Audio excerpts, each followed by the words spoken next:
Ranchers in part of the region are facing some extra weather challenges this calving season.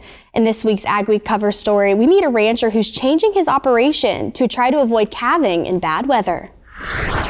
This time of the year is my favorite.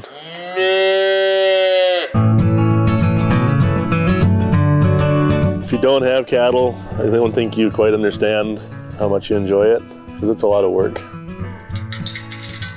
Last spring was a muddy mess, and this year's a snowy mess. After 2 years of calving weather challenges, rancher Kevin Elliott is making a move. Over the past few years, he's been moving calving dates back. I don't like the cold and I don't like the mud, so that's kind of why we're moving it back a little bit farther too, to get a little healthier calf crop as when they're born. Elliott raises Simmental cattle with his family in northeast North Dakota.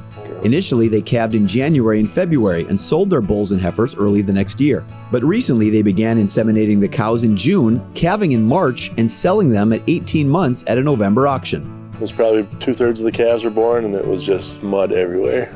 So I like the cold for that reason, because you get a lot more disease when you start dealing with the mud. Elliott has the facilities for cold weather calving. They use a series of corrals, a barn, and cameras to help them monitor the herd and keep them healthy.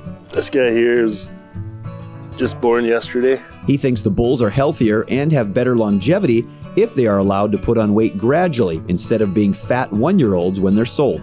We like to grow them a little slower than some, and so they last better on their feet and everything else instead of pushing them hard. Right now, they're more than a third of the way through calving 150 head and expect the remaining calves to be on the ground by early May.